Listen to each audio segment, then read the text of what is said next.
have told you here before, the reason you hear some scriptures like Jesus speaking said, my Father is greater than I, is because of administration. I've explained that to you before. And that's where you come into Son of God. As God the Son is co-equal with the Father, but as Son of God, he was running an errand, a project of the Godhead. Because when you study God, you will discover essentially God is one, but existentially God manifests in three forms. Before creation, before anything was created, God was. That's why I said in the beginning was the Word. In that form, God was not an existential being. He was just essentially God. In that state, God is one. But for the purpose of God's administration, when he created the world, he had to manifest in three forms. So there is the manifestation of God and there is the essence of God. So Jesus essentially is God, but in manifestation, he's one of the three persons of the Godhead. And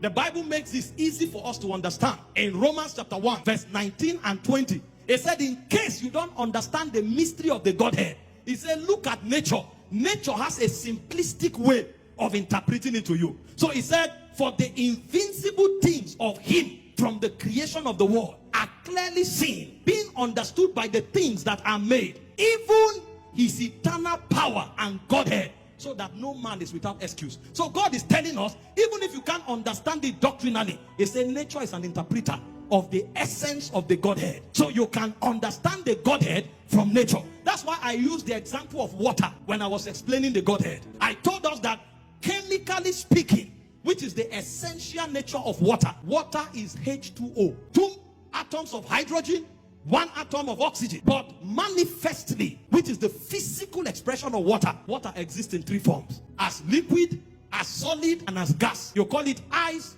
water, and steam. Now, ice is equal with water. Water is equal with steam. Ice is not greater than water. Neither is water greater than steam. And ice is water. Steam is water. The liquid is also water. So God, outside manifestation, is essentially one being called God. But in manifestation, it takes three forms. Water is not ice. Ice is not steam. But ice, water, and steam is water.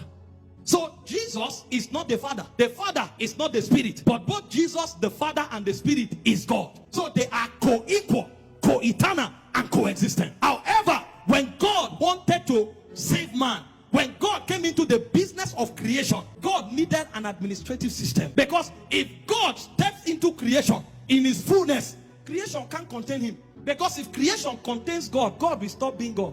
In him we live. In him we move. In him we have our being. So what did God do? He decided to step down his reality and encase himself in a flesh, so that that flesh can carry out specific program for God. Now, because of that administration, the God that is in the flesh cannot function like the God outside of creation. Because if he functions like that, creation can't contain him. So he humbled himself, relinquished his dimensions, so that he can carry out his own administration. It is in that light that Jesus said, my Father is greater than I. Not because he's bigger than me essentially, but right now there is a God program, and I have come to fulfill that program. So I have stepped down from operating in the fullness of God, so that I can carry out that program. Are you following this? So when Jesus said the Father is greater than I, he wasn't contradicting himself. He was actually opening our eyes to a program. Because if God exists in his fullness, how can God die for sin? It will be impossible. If God exists in his fullness, how can God be man? So God decided to step himself down so that he can run a program. So when Jesus was on the earth, they gave him one name, and they said that name is Jesus, and it means salvation. So Jesus was running only one program, salvation. So because of that,